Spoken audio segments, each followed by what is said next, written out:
l'Église de ces derniers jours serait nu et aveugle et le mettrait à la porte de l'Église.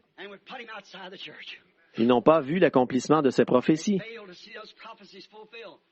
Mais comme ils sont du milieu, ils sont conscients que quelque chose doit se produire. Ils ne saisissent tout simplement pas. Ils ne s'en rendent pas compte. Ils sont très semblables aux Juifs d'autrefois. La Odyssée aveuglée. Les richesses, la théologie, hostiles à l'Église, hostiles au message. Voyez comme ces Juifs ont été hostiles à Jean. Voyez comme ils ont été hostiles à Jésus, alors qu'il était celui-là même qu'ils disaient attendre.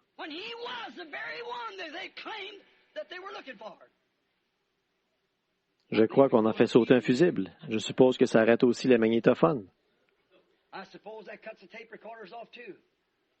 Non, très bien. Ils ont été hostiles au message. Ce qui se passe, c'est que ça augmente constamment. Chacun de vous, vous êtes un élément chauffant. Il n'y a aucun moyen de tenir l'Église à une température parfaitement normale dans des moments comme ceux-ci. En effet, vous voyez, chacun de vous, normalement, vous êtes à 98 degrés de chaleur. Et vous ne restez pas simplement assis là comme ça, vous dégagez continuellement de la chaleur. En ce moment, il y a assez de climatisation ici pour congeler la salle. Mais vu que cet élément chauffant est là qui dégage, on n'y arrive pas. Remarquez, hostile. Mais maintenant, semblables aux Juifs d'autrefois, aveuglés. Ils en sont là. La Odyssée. Ils sont nus, misérables, malheureux, et ils ne le savent pas. Un jour de richesse, de grands enseignements théologiques, de grandes instructions. Et maintenant, ils sont devenus hostiles au message. Ils ne veulent rien avoir à faire avec cela. Exactement comme à l'époque où Jésus de Nazareth était sur terre. La raison pour laquelle les gens de l'époque de Noé ne sont pas entrés dans l'arche, c'est parce qu'ils n'ont jamais reconnu ni le message, ni le messager. C'est la seule raison pour laquelle ils ont péri. C'est parce qu'ils n'ont pas reconnu l'heure où ils vivaient. Ils n'ont pas reconnu que Dieu allait prendre des mesures à l'égard du péché, comme il l'avait promis. Il allait exterminer l'homme de la face de la terre. Il l'avait prophétisé. Il était sérieux. Et il est sérieux aujourd'hui tout autant qu'à l'époque. Mais les gens, au lieu d'être bienveillants envers Noé, ils le prenaient pour une espèce de barbare. Ils ne croyaient pas qu'il était prophète. Vous savez, Jésus lui-même nous a dit que les gens s'étaient moqués à l'époque de Noé, ils avaient ri de lui, ils l'avaient traité de fanatique et quoi encore. Mais ils n'ont pas reconnu leur heure. Ils n'ont pas reconnu le jour. Ils n'ont pas reconnu le signe. Ils n'ont pas reconnu le message. Ils n'ont pas reconnu le messager. Mais ils l'ont expulsé du milieu d'eux et se sont moqués de lui. Jésus a dit ce qui arriva au jour de Noé. Alors qu'Israël est dans son pays, que tout est en place maintenant, que le message s'installe parfaitement, en quel jour vivons-nous, frères? Où en sommes-nous?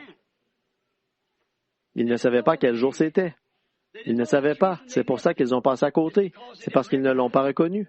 Ils étaient comme ce jour, passablement comme les gens d'aujourd'hui, aveuglés par les preuves scientifiques, par les systèmes d'éducation, par les séminaires de théologie, et les choses qui les ont aveuglés ce jour-là, elles ont fait la même chose aujourd'hui. Elles les ont aveuglés de nouveau.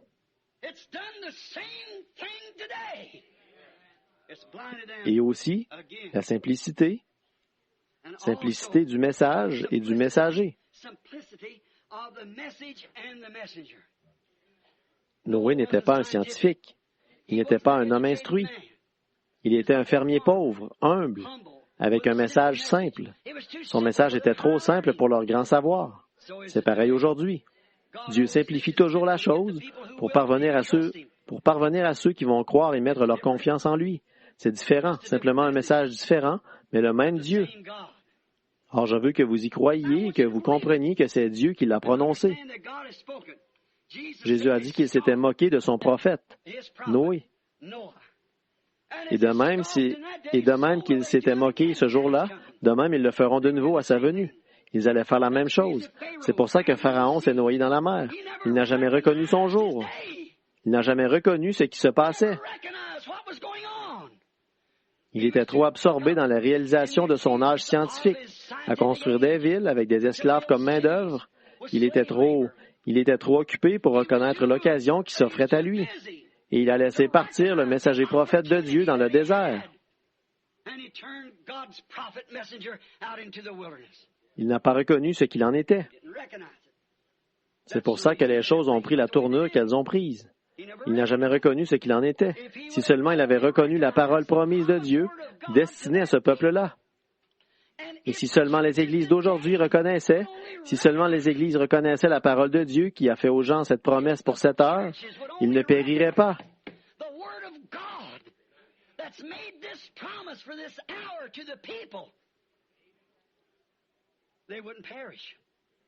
Si seulement l'Amérique pouvait reconnaître la Constitution qu'elle a établie, elle n'accepterait pas de retirer les Bibles des écoles, d'arrêter de mettre le nom de Dieu sur les pièces de monnaie et de promettre fidélité à la patrie en invoquant Dieu. Seulement, elle ne la reconnaît pas. Pourquoi? Elle est aveugle, nue. Elle ne reconnaît pas le sang de ces précieux jeunes hommes qui sont morts sur les champs de bataille pour acquérir ce privilège. Ils sont oubliés. Ils sont poussière. Mais il y a quelqu'un qui s'en souvient du sang qui a été versé par les prophètes, du prix qu'il a fallu payer pour que cet évangile nous soit apporté aujourd'hui. Ces milliers de gens qui ont été dévorés par les lions et jetés dans des fosses, qui ont été sciés, brûlés, crucifiés. Dieu reconnaît cela. L'Église a oublié ses prophètes. Ils n'en ont plus besoin, à ce qu'ils prétendent. Mais Dieu sait qu'il faut qu'il en ait. C'est par sa parole qu'il taille son peuple. Mais les gens d'aujourd'hui considèrent que c'est trop vieux jeu. Ils ne reconnaissent pas cela. C'est pour ça qu'ils sont dans l'état où ils sont. C'est pour ça qu'ils sont nus, misérables, aveugles, malheureux. Et ils ne le savent pas. C'est parce qu'ils ne reconnaissent pas l'heure où nous vivons. Ils n'y font pas attention. Moïse, il a reconnu son jour et son appel quand il a vu la promesse de la parole de Dieu pour ce jour-là, confirmée. À ce moment-là, il a su, il a pris conscience de ce qu'il était, de ce qu'il devait faire, par la parole promise.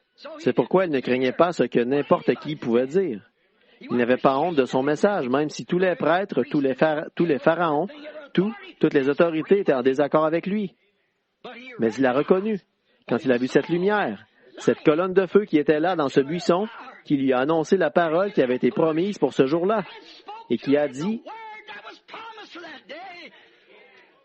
Je t'ai appelé à aller accomplir cela. » Il n'a pas craint les grandes menaces du roi. Il est allé là-bas pour mener ses gens à un exode, comme la parole de Dieu l'avait promis.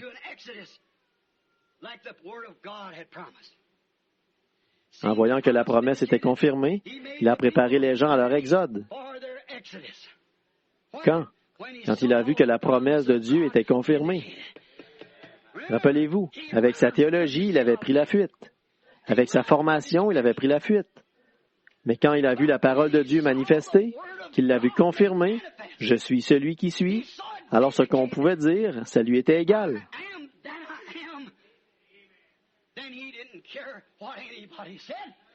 Il ne craignait pas ce que Pharaon allait faire de lui. Il ne craignait pas ce que les autres allaient faire. Il craignait uniquement Dieu, de mal comprendre Dieu, ou qu'il lui arrive de mal comprendre Dieu. Il ne craignait pas les gens, et ce qu'ils allaient dire ou ce qu'ils allaient faire. Il craignait uniquement Dieu, après qu'il a eu reconnu qu'il s'agissait de la parole de Dieu. Il ne pouvait pas comprendre qu'un homme comme lui soit envoyé là-bas. Mais quand il a reconnu, par la parole confirmée, ce qu'il en était, alors il n'a pas craint les ordres du roi. Si vous pouviez seulement reconnaître, si nous, aujourd'hui, nous pouvions seulement reconnaître. Moïse a reconnu ce qu'il en était quand il a vu la parole confirmée, qu'il a vu que la confirmation était là comme preuve qu'il était prêt à l'exode du peuple. Job n'a pas du tout reconnu que c'était Dieu. Tant que le diable peut vous faire croire à un moment donné que les petites épreuves que vous traversez, c'est Dieu qui vous punit. C'était Dieu qui essayait de lui montrer quelque chose. Job ne l'a pas du tout reconnu tant qu'il n'a pas eu une vision, comme Moïse. Quand Moïse a eu la vision, la colonne de feu dans le buisson s'était confirmée. Et quand Job, la question qu'il se posait, si un homme meurt, peut-il revivre? Je vois que l'arbre meurt et il revit. Je vois que la fleur meurt et elle revit. C'était la question qu'il se posait. Mais l'homme se couche, il expire, il gît là, ses fils viennent le pleurer et il ne s'en aperçoit pas. Oh, si tu voulais me cacher dans le séjour des morts jusqu'à ce que ta colère soit passée. Il ne pouvait pas comprendre qu'une fleur meurt et qu'elle revive, qu'une feuille tombe d'un arbre, qu'elle reste par terre et qu'elle revienne au printemps. Il a dit, l'homme se couche et où va-t-il? Je crois en Dieu, mais qu'arrive-t-il à l'homme? Mais ensuite, un jour, les éclairs se sont mis à briller, le tonnerre s'est mis à gronder, l'Esprit est venu sur le prophète, et il a vu la venue d'un homme qui pourrait poser sa main sur un homme, pécheur, et sur un Dieu saint et établir un pont entre les deux. Alors il s'est écrié, je sais que mon Rédempteur est vivant. Quand les vers de ma peau détruiraient ce corps, de ma chair je verrai Dieu. Il a reconnu ce qu'était la résurrection. Balaam n'a pas du tout reconnu l'ange tant que le mulet n'a pas eu parlé en langue. Balaam ne pouvait pas